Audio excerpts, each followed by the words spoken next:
இன்னைக்கு வந்து என்ன பேசிக்கிறாங்க எல்லா டீ கடையிலும் அப்படின்னா, இன்னைக்கு காலையில பெட்ரோலுக்கும், டீசலுக்கும் கலால் வரி ஏதோ வரி குறைச்சிருக்காங்களாம். ரூ. 10 குறைச்சிருக்காங்களா? அதனால வந்து இன்னைக்கு இனிமேல் வந்து நம்ம பெட்ரோல், டீசல் விலை குறையும் அப்படின்னு நெறைய பேர் பேசிக்கிட்டு இருந்தாங்க. நான் அப்பயே யோசிச்சேன். என்னடா இது! கலால் வரி குறைச்சா எப்படி பெட்ரோல், டீசல் வரி குறையும்? அப்படின்னு கேட்டுருக்கேன். பட் இப்ப இருக்கிற குறையும் தான். பட் இப்ப இருக்கிற சூழல்ல எப்படி இது வந்து பாசிபிளே இல்ல. ஏன் அப்படின்னா, நம்ம இந்தியாவுல வெளிநாட்டிலேருந்து இறக்குமதி செய்யக்கூடிய கச்சா எண்ணெய் வந்து மொத்தம் 80% நம்ம 20% மட்டும் தான் நம்ம இந்தியாவுல வந்து நம்ம ஆ எடுக்கிறோம் பூமிக்கு அடியிலேருந்து. ஸோ அப்படி இருக்கும்போது மத்த 80% வந்து மேற்கு ஆசிய நாடுகள், அதாவது வளைகுடா நாடுகள் இருக்குல்ல. Arabia, Saudi Arabia, Iran, Iraq அங்க இருக்கிற அந்த எண்ணெய் கிணறுலேருந்து நம்ம வந்து கச்சா எண்ணெய் வாங்கி அத ஹோர்மஸ் நீரிணை வழியா கொண்டு வந்து நம்ம இந்தியாவுல இருக்கக்கூடிய ரிஃபைன் பண்ற அந்த ரிஃபைனரீஸ் இருக்குல்ல, அந்த இண்டஸ்ட்ரீஸ். அவங்க ரிஃபைன் பண்ணி, சுத்திகரிப்பு செஞ்சு, கச்சா எண்ணெய ரிஃபைன் பண்ணி தான் நமக்கு வந்து பெட்ரோலாவும், டீசலாவும், மண்ணெண்ணெயாவும், அப்புறம் சமையல் எரிவாயுவாகவும், மத்த விமானத்துக்கு பயன்படுத்தக்கூடிய எரிபொருள், ஏவியேஷன் ஃபியூல்லாம் நம்ம வந்து ரெடி பண்றோம். அப்படி இருக்கும்போது, இப்ப இருக்கிற காலகட்டத்தில மத்திய அரசு கலால் வரிய எப்படி 10% குறைச்சாங்க. பட் எதனால குறைச்சாங்க? அதனுடைய தாக்கம் என்ன? கலால் வரி அப்படின்றது என்ன?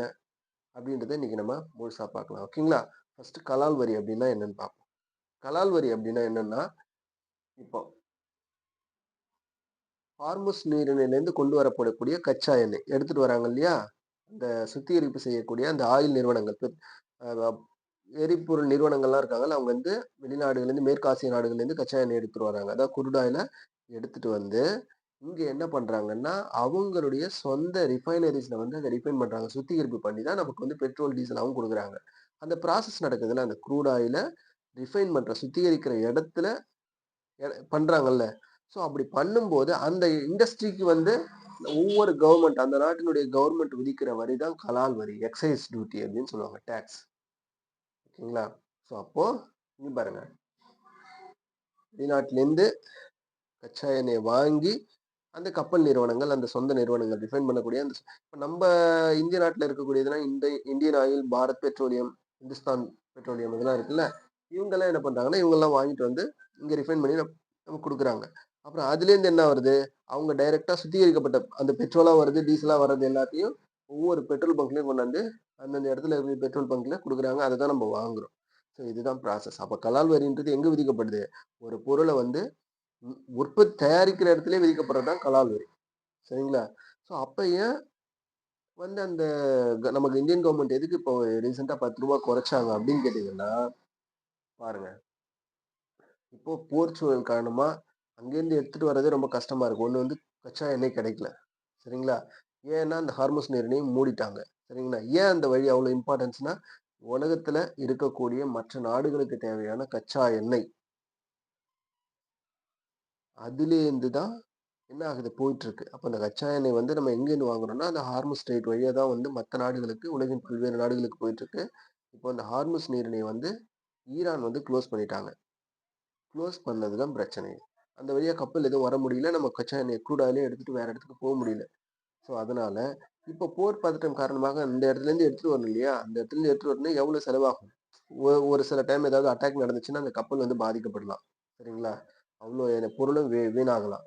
அப்ப சேஃபா கொண்டு வரணும் அப்டின்ட்டு கச்சா எண்ணெய்க்கோட இன்னொரு ரீசன் என்னன்னா, கச்சா எண்ணெயோட விலை ஒரு பீப்பாயோட விலை ரூ. 100 ரூ. 110 அந்த மாரி அதிகமா போயிட்டுருக்கு. ஒரு நார்மலா பார்த்தீங்கன்னா, ரூ. 100 இருந்துச்சுன்னா அது ஓகே சேஃப். பட் 110, 117 அந்த மாரி போயிட்டுருக்கு. அதனால இது எந்த இடத்துல இந்த பீப்பாய் விலை அப்டின்னு சொல்லிட்டு கச்சா எண்ணெய் விலை வந்து ஒரு பீப்பாய்க்கு 110, 117ன்ட்டு எந்த இடத்துல அவங்க அஸ்யூம் பண்றாங்க அப்டின்னா, இது வந்து அந்த வாங்குற இடத்துல. வளைகுடா நாடுகள்ல இவங்க போய் எடுக்குறாங்கல்ல, இங்கேருந்து போய் வாங்குற இடத்துல அவங்க வந்து ஒரு பீப்பாயினுடைய ஒரு வந்து ரூ. 110, ரூ. 117ன்ட்டு அதிகரிச்சுட்டு தான் போகுது இப்ப நாளுக்கு நாளா. சரிங்களா? அப்போ அங்க ரேட் அதிகரிக்குது. அதனால ஒருவேளை இந்த ரிஃபைன் பண்ணி நமக்கு மக்களுக்கு குடுக்கக்கூடிய இந்த சுத்திகரிப்பு நிலையங்கள் வந்து மக்களுகிட்ட டைரக்ட்டா கொண்டு போய் சேர்க்கிற அந்த பெட்ரோல் பங்க்குடைய விலையில வந்து ஏதாவது அதிகரிச்சுருவாங்களோ அப்டின்ட்டு தான் மத்திய அரசாங்கம் என்ன செஞ்சுட்டாங்க, அந்த நம்ம அந்தந்த கவர்மெண்ட் விதிக்கிற டாக்ஸ் அதாவது கலால் டாக்ஸ்ல குறைக்கிறாங்க. சரிங்களா? அப்படி குறைச்சா என்ன ஆகும்? கவர்மெண்ட்டு விதிக்கிற கலால் வரியில குறைச்சா, இங்க என்ன ஆகும்னா, ஏற்கனவே நம்ம வாங்குறோம்ல பெட்ரோல் பங்க்ல, அந்த பெட்ரோல் பங்க்ல இருக்கக்கூடிய பெட்ரோல் வாங்குனாலும், டீசல் வாங்குனாலும் அந்த விலை அப்படியே இருக்கும். சரிங்களா? ஒருவேள ஏற்கனவே அந்த ஹார்முஸ் நீரிணை வழியா வரக்கூடிய இடத்துக்கு அவங்க பீப்பாய் எண்ணெய் விலை வந்து ஒரு ஒரு ஒரு பீப்பாய் வந்து கச்சா எண்ணெயோட விலை அதிகமாகுது. அங்க ரேட் அதிகமாகுது இவங்க வாங்குற இடத்துல. அங்க ரேட் அதிகமாகறதுனால, இங்கேயும் என்ன பண்றாங்க, கவர்மெண்ட் வந்து கலால் வரிய குறைக்காம இருந்தா சொல்றேன். இங்கேயும் கவர்மெண்ட் கலால் வரி போட்டாங்கன்னா, அப்ப அங்க 2 டைம் ஏற்படுற அந்த அதிகமான விலை உயர்வுக்கு என்ன என்ன ஆகும்? இங்க வந்து டைரக்ட்டா அது பொதுமக்கள் தலையில தான் விடியும். ஸோ அப்படி இருக்கக்கூடாதுன்னு தான் கவர்மெண்ட் வந்து நம்ம சென்ட்ரல் கவர்மெண்ட் பேசி அந்த கலால் வரிய நாங்க வந்து 10% குறைக்கிறோம் அப்படின்னு சொல்லியிருக்காங்க. இதுக்கு முன்னாடி எவ்வளோ இருந்துச்சு அப்படின்னு பார்த்தீங்கன்னா, 1 லிட்டருக்கு வந்து ரூ. 13 இருந்துச்சு. இப்ப 10% ரூ. 10 குறைக்கிறதுனால 10%ல ரூ. 10 குறைக்கிறதுனால 13 - 10 இப்போ ரூ. 3 சரிங்களா? அதாவது 1 லிட்டருக்கு ரூ. 3 அப்படின்ற விதத்துல இருக்குது இப்ப கலால் ரேட். பண்ற இடத்திலேயே ஒவ்வொரு நாட்டினுடைய அரசாங்கத்தால விதிக்கப்படக்கூடிய வரி தான் கலால் வரி. எந்தெந்த பொருட்களுக்கு பெட்ரோல், டீசல் போன்ற பொருட்களுக்கு. ஸோ அதே மாரி இப்போ ஒருவேளை இந்த மத்திய அரசு ரூ. 10 கலால் வரிய குறைக்காம விட்டாங்கன்னா என்ன ஆயிருக்கும்? நம்ம வாங்குற பெட்ரோல் இருக்குல்ல 1 லிட்டர் பெட்ரோலு ரூ. 24 இப்போ வாங்குறத விட இன்னும் ரூ. 24 அதிகமாயிருக்கும். டீசல் எவ்வளோ ஆயிருக்கும்? 1 லிட்டர விட இப்போ வாங்குற ரேட்ட விட ரூ. 30 அதிகமாயிருக்கும். இதுதான் இன்னைக்கு நடந்திருக்கணும். As on date March 28ஓட.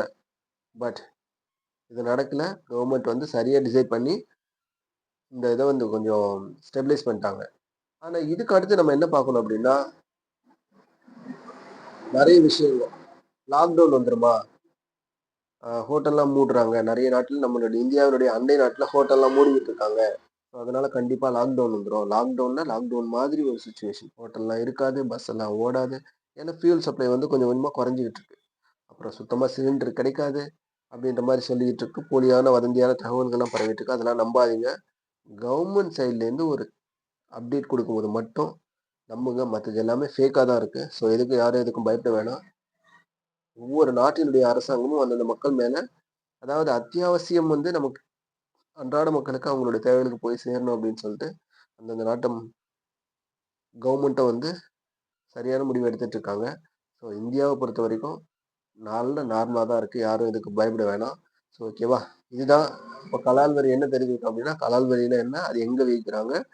So இந்த கலால் வரி வந்து அங்க அந்த ஹார்முஸ் ஸ்ட்ரெயிட்ட வந்து க்ளோஸ் பண்ணதால இங்க நமக்கு எப்படி இம்பாக்ட் ஆகுது அப்படின்றத நம்ம இது தெரிஞ்சுக்கிட்டோம். சரிங்களா? ஓகேவா? அப்புறம் ஒரே ஒரு பீப்பாய் 1 லிட்டர் பீப்பாய் சாரி அந்த கச்சா எண்ணெய் அவங்க வாங்குறாங்கல்ல, நான் ஏற்கனவே சொல்லிருக்கேன். ஒரு பீப்பாயினுடைய அளவு எத்தன லிட்டர் அப்படின்னு சொல்லிட்டு தெரிஞ்சவங்க கமெண்ட்ல சொல்லுங்க. ஓகேங்களா? Okay bye. நம்ம இன்னொரு செய்தியில மீட் பண்ணலாம். ஓகேங்களா? பாய். Take care.